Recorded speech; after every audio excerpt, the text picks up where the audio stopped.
So I would love to welcome Jeffrey Paine, which is our keynote speaker. He's going to introduce himself very soon here. He's the founding partner of Golden Gate Ventures. He's an amazing guy, to say. Mentor of mine. I'm seeing you as my mentor for the program personally as well. There's so much things to learn from Jeffrey. So much things to learn from, and a great success story focusing on Asia to globe. And so Jeffrey, it's amazing to have you here. I'm super excited for your keynote. Stage is yours for your introduction. So so thank you for having me. Before I start, I would say it's an honor to be part of FI since 2010. So if you guys don't know, I brought FI to Asia in 2010. So that at that time it was in Singapore, and it's been growing ever since. Now I am a mentor and a friend. So if you guys need anything from me, just look for me. If you want my email, I'll probably type it in a chat. If you want to add me on LinkedIn, go ahead. Right. So part of the family is to always be checking in on one another. And if you have any questions on anything, just let me know. Now, typically I have a lot to say, and usually people don't get a bit uncomfortable when I say things because I'm very blunt. So a few things. I will be as blunt as possible here. I will be as blunt as possible when you reach out to me as well. Jeffrey, feel free to be blunt as much as possible. All right. As you see, I'm also very much blunt. So stage is yours. Take your time, by the way, no worries. My feeling is most of you would like to start your own company. It may not be extremely large. It may not be even extremely technical. But what I'm saying is from where I'm from. Right? So we are in a business of investing in startups. So I will kind of let you in on what's happening. The first slide is to make sure that you guys understand and be able to describe your problem statement really clearly. It may sound easy, and you have gone through probably some assignments on FI trying to figure that out, but I can tell you you're not there yet. Right? I've listened to your pitches. I think most of you, probably 80-90% of you, you're not there yet. So you really, really need to understand the problem of your user and your customers really, really, really well. You understand it really well, then you should be able to know what they will use every day, what they will pay for every day. And sometimes it is pretty niche. Right? You think it's big, but actually it ends up to be really niche. And then that is your decision moment, right? So do you want to continue, or do you want to shut down a company because it's too small, right? Now startups are that kind of thing, right? Initially you think you can conquer the world, then once you start to build something, you realize, okay, this takes 3 times as long and costs me twice as much money. And then once you launch, then you realize, okay, getting users and paid users that don't complain is another completely different thing. And every step of the way, you hit the wall almost every single day. And that's the point, right? Startups are not supposed to be easy. I think you guys know that the default state of startups is death, right? So you are supposed to die. And that's how startups are. But as you start to understand what problem statements are, and then you go out the market, then you start to realize there are things you might focus more on, things you might not focus more on, right? So things start to confuse you, right? What should I focus on? Should I have more features? Should I have less features? This is too niche. This sounds too small. I don't think I can raise money, etc. Right? So things will start coming, and then you start self-doubt. You'll be self-doubting yourself. You'll be very scared and say, "Oh, I shouldn't have done this. I shouldn't have quit my job," etc. But one thing is for sure: if there is a problem to be solved, somebody will solve it. Right. So for you guys, the first slide is to make sure your problem statement is really, really, really clear. The analogy I want to make is to get to clarity, you probably need to sleep under your customer's desk for 3 weeks and watch them work for probably 12 hours a day. Then you really know the problem, right? If you have never done that, then you have no clue what the problem is. Now, many of you are building things for yourself, right? You were the customer back in the day, and that's a good start because you live that life, right? But for those who are building things for somebody else, then I can guarantee you don't understand the problem, right? So just make sure you understand the problem. Okay, so that's the first thing I want to tell you. Now, second thing, this is a very truth and very scary thing. How do we make money, right? How do VCs make money? Then you understand how you raise money. Okay. Now there's a lot of data here. The number one thing that you guys don't really understand is, what do we look for? When a VC says no to you, what does he mean? When they say you're not big enough, what does it mean? When they say you are too early, what does it mean, right? So let me factor everything down.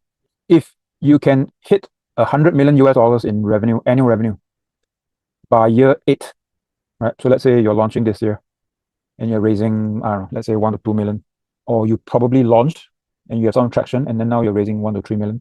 By year 8, if you are very confident you can hit $100 million in revenue at 65% gross margin and higher, and growing 20 to 40% a year, then you are venture backable.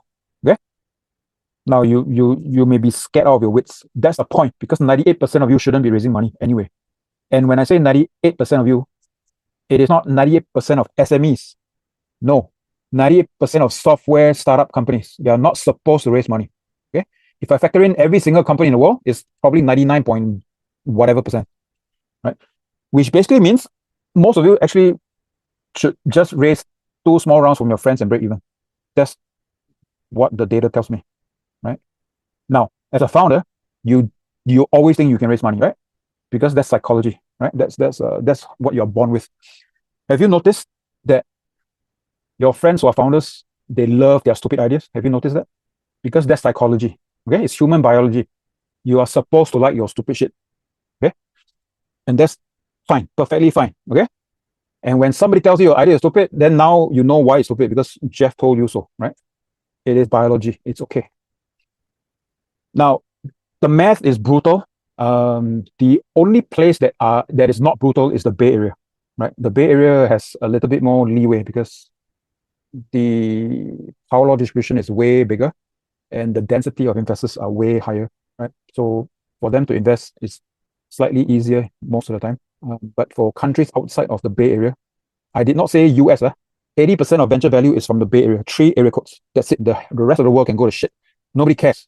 The best VCs in the world do not care about any other country in the world, period. Okay? They don't care about Seattle. They don't care about New York.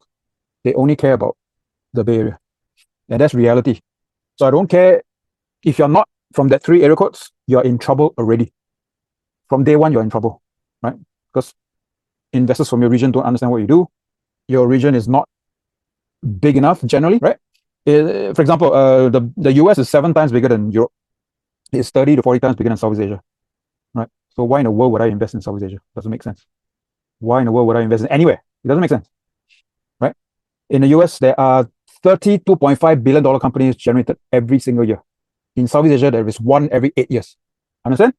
So if you ask me, if you want to make money and retire, invest in the US.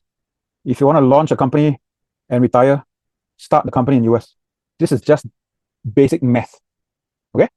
So now that you know that the power law distribution thing doesn't work in your favor if you're not in the Bay Area, if you don't launch in the US, if you don't go to the top 5 schools in AI, then you really understand that it is a tough road for you. Right? If investors don't get it, there is a reason. Investors tell you you're too small, there is a reason. Okay? Now, what then do you do?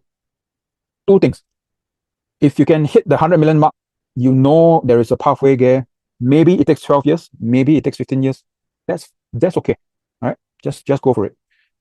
If you look at your numbers and say, okay, this will never get there, right? I'll probably make 20 million in the next 15 years. Then what do you do? Now, most founders will just keep going, right? But how do you do it? You just need to raise money and break even as fast as possible, because there is no larger money for you, because you cannot compound 20 times the return.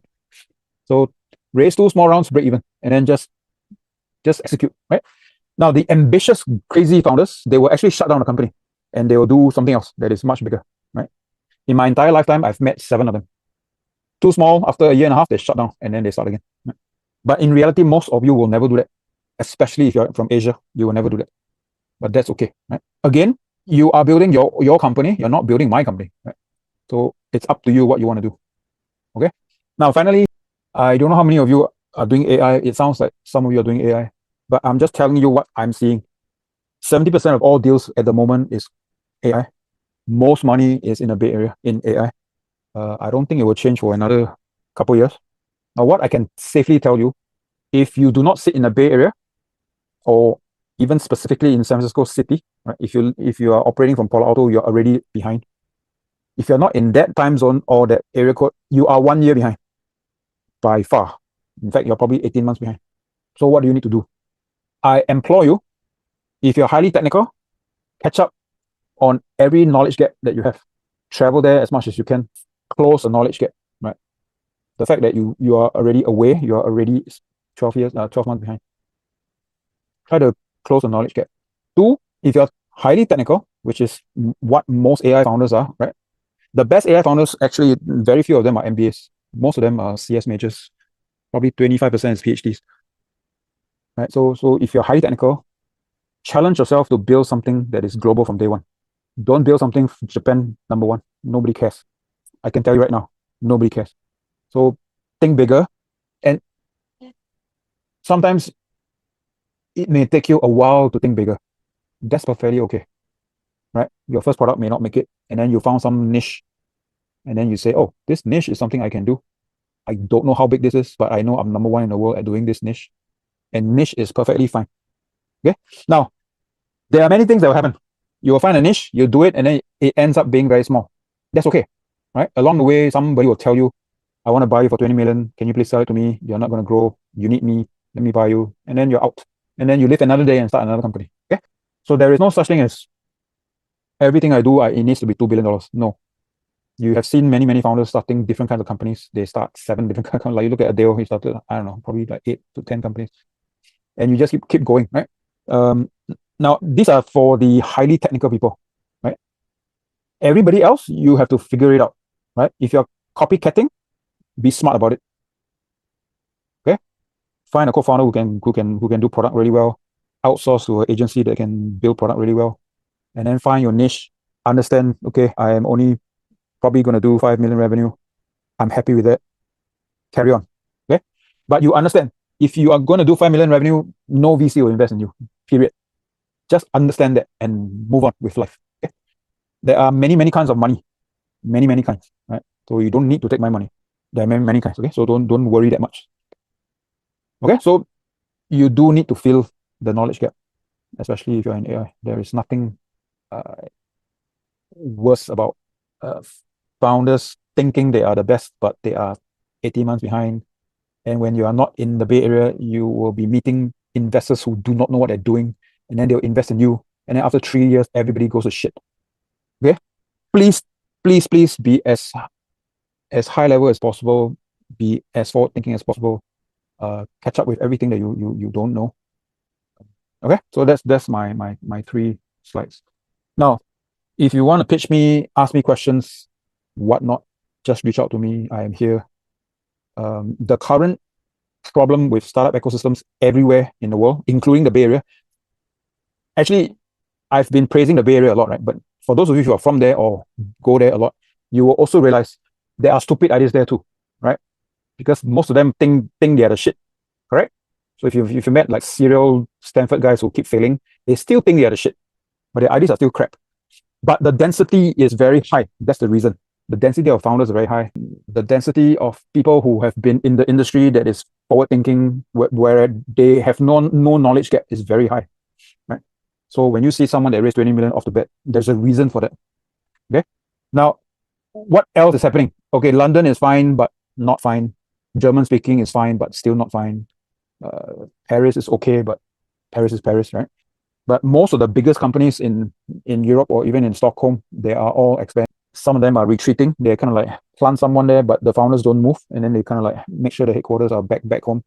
Everything is fine. Doesn't matter. As long as you're #1 or #2 in the world, it doesn't matter what configuration you are.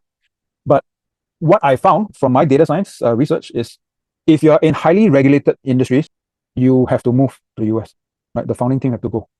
Otherwise, yeah, you should be pretty flexible. So don't have to think that much. Okay, so if you are in financial services or if you are selling to healthcare companies, you probably have to move. Otherwise then you are a copycat of something else that you're copying, right? And there's nothing wrong with copycats, by the way. In the last 15 years, all the top companies around the world are copycats, right? All of them, right? There's very few innovative companies outside the Bay Area, but that's okay. Doesn't matter. Okay, it's just that your market size kind of changes and your revenue potential changes. Okay, so that's from me to you. Thank you very much.